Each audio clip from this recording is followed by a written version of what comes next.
Restrict monetization. তারপরে নিচে দেখেন instream ads, reels over ads. তো রিলস ওভার অ্যাডস মানে হলো আপনার অ্যাডস অন রিলস।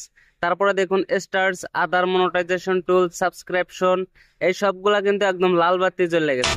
তো আপনার যদি এই ধরনের সমস্যাটা এসে যায়, রেস্ট্রিক্ট মনিটাইজেশন যদি এসে যায়, তাহলে এটাকে আপনি কিভাবে অ্যাপিল করবেন, অ্যাপিল করলে এটা ঠিক হবে কিনা, এবং যদি ঠিক হয় তাহলে কত দিনের মধ্যে ঠিক হবে। এই সমস্যাটা যদি আপনার পেজ বা প্রোফাইলে এসে যায়, তাহলে সেই পেজ বা প্রোফাইলে কাজ করা ঠিক নাকি কাজ করা বন্ধ করে দেওয়া উচিত, এই সবকিছু নিয়ে আজকে আলোচনা করব এই ভিডিওটিতে। তো স্ক্রিপ্ট না করে ভিডিওটি দেখতে থাকুন। আর আপনি যদি এখন পর্যন্ত আমার আর্য টেকনিক্যাল ইউটিউব চ্যানেলটি সাবস্ক্রাইব করেন নাই, তাহলে অবশ্যই সাবস্ক্রাইব করে এই ধরনের কার্যকরী ভিডিও পেতে আমার সাথে থাকুন। তো চলুন এবার বেশি দেরি না করে ভিডিওটি শুরু করে দেয়। তো ভিডিওটি শুরু করার আগে ছোট্ট একটা রিকোয়েস্ট, যদি আপনি এখন পর্যন্ত আমার ভিডিওটি লাইক করেন নাই, তাহলে অবশ্যই লাইক করে দেবেন এবং নতুনদেরকে ভিডিওটি দেখার সুযোগ করে দেবেন, যাতে তারা এর সমস্যা থেকে সমাধান পেতে পারে। তো এবার সবার প্রথমে আপনি ফেসবুক অ্যাপ্লিকেশনটি ওপেন করে নেবেন। তো আমি ফেসবুক অ্যাপ্লিকেশনটি ওপেন করে নোটিফিকেশন আইকনের উপরে একটা ক্লিক করে দিলাম। এখানে নিচে দেখুন লেখা রয়েছে we did not restore your video. তার মানে ফেসবুকের তরফ থেকে আমার একটা ভিডিও রিমুভ করে দিয়েছে। তো সিম্পলি আমি এখানে ক্লিক করে দিলাম। ক্লিক করে দেওয়ার পর এখানে দেখুন সেম লেখা উঠেছে we did not restore your video, we reviewed your video again, we confirm that did not follow our community standard on adult sexual expulsion. তো এই ভিডিওটিতে আমার মানে সেক্সুয়াল ধরনের ছিল, যার জন্য কিন্তু আমার ভিডিওটি ফেসবুক থেকে রিমুভ করে দেওয়া হয়েছে এবং এই ধরনের নোটিফিকেশনটি আমার ফেসবুকে এসে গেছে। তো এরপর আমি ইনস্ট্রিম অ্যাডে ক্লিক করে দিলাম। ঠিক আছে, তো ইনস্ট্রিম অ্যাডে ক্লিক করে দেওয়ার পর এখানে দেখতে পারতেছেন earning restricted, go to policy issue. তো গো টু পলিসি ইস্যুতে ক্লিক করে দিলাম। তারপরে এখানে দেখুন লেখা রয়েছে রেস্ট্রিক্ট মনিটাইজেশন, এবং যতগুলো মনিটাইজেশন টুলস রয়েছে সবগুলা কিন্তু লাল হয়ে গেছে, মানে কোনো ধরনের ইনকাম আর হবে না। তো এবার আপনি কিভাবে এটাকে অ্যাপিল করবেন? তো এর জন্য সবার প্রথমে আপনি এই থ্রি ডটে ক্লিক করে দেবেন। থ্রি ডটে ক্লিক করে দেওয়ার পর এই যে নিচে এখানে দেখতে পারবেন সাপোর্ট ইনবক্স বলে একটা অপশন রয়েছে। তো এই সাপোর্ট ইনবক্সের উপরে একটা ক্লিক করে দেবেন। সাপোর্ট ইনবক্সের উপরে ক্লিক করে দেওয়ার পর এই ধরনের ইন্টারফেস বেরিয়ে আসবে। তো এখানে দেখুন লেখা রয়েছে your appeal to the oversight board.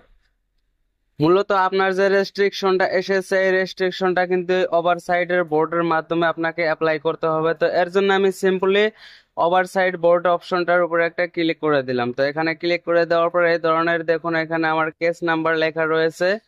এছাড়া এই যে এখানে দেখুন লেখা রয়েছে রেফারেন্স নাম্বার। তো এটা হলো রেফারেন্স নাম্বার। তো ওভারসাইটের বোর্ডের কাছে যখন আমরা এই রেস্ট্রিকশনটা নিয়ে অ্যাপ্লাই করব, তখন কিন্তু আমাদের এই রেফারেন্স নাম্বারটা প্রয়োজন পড়বে। তো এর জন্য আমি সিম্পলি এই স্ক্রিনটাকে একটা স্ক্রিনশট নিয়ে নিলাম। এবার অ্যাপিল টু ওভারসাইট বোর্ডের উপরে ক্লিক করে দিলাম। তো এখানে ক্লিক করে দেওয়ার পরে কিছুক্ষণ লোডিং নিল। তো এরপরে দেখুন এই ইন্টারফেসটা যখন চলে আসবে তখন একটু নিচে স্ক্রল করবেন। তো নিচে স্ক্রল করার পরে যেখানে দেখতে পারতেছেন স্টার্ট নাও বলে একটা অপশন রয়েছে। তো স্টার্ট নাও এই অপশনটার উপরে ক্লিক করে দেবেন। এখানে ক্লিক করে দেওয়ার পরে ইন্টারফেসটাকে এবারে একটু উপরের দিকে স্ক্রল করবেন। তো উপরের দিকে স্ক্রল করার পরে যে এখানে আপনি এই অপশনটা পেয়ে যাবেন লগ ইন উইথ ফেসবুক। তো এর উপরে আপনি ক্লিক করে দেবেন। আপনার যদি পেজ হয় তাহলে আপনি পেজ নিয়ে লগ ইন করবেন, আর যদি প্রোফাইল হয় তাহলে আপনি প্রোফাইল নিয়ে লগ ইন করবেন। লগ ইন করার পর আপনার সামনে এই ইন্টারফেসটা বেরিয়ে আসবে।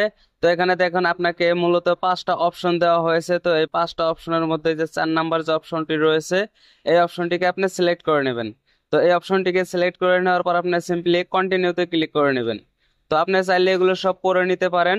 তো কন্টিনিউতে ক্লিক করার পর এই ধরনের একটা ইন্টারফেস আসবে। এখানে আপনি টিক মার্ক করে দিবেন। এখানে আরো একটা অপশন আসবে, আপনি এই অপশনটাকেও টিক মার্ক করে দিবেন। দেওয়ার পর আবার সিম্পলি কন্টিনিউতে ক্লিক করে দেবেন। কন্টিনিউতে ক্লিক করে দেওয়ার পরে যে এখানে যে দেখতে পারতেছেন রেফারেন্স কোডটা, তো আমি কিন্তু আমার রেফারেন্স কোডটা এখানে কপি করে বসিয়ে রেখেছি। তো আপনি রেফারেন্স কোডটা কিন্তু এভাবে কপি করে বসিয়ে নেবেন। তো বসিয়ে নেওয়ার পর আপনি এখানে সিম্পলি কন্টিনিউতে ক্লিক করে দেবেন। তো কন্টিনিউতে ক্লিক করে দেওয়ার পর আপনার সামনে এই ইন্টারফেসটা চলে আসবে। তো এখানে আপনাকে দিয়ে লেখা রয়েছে যে আপনি 14 দিনের ভিতরে অ্যাপিলটা কিন্তু করতে পারবেন।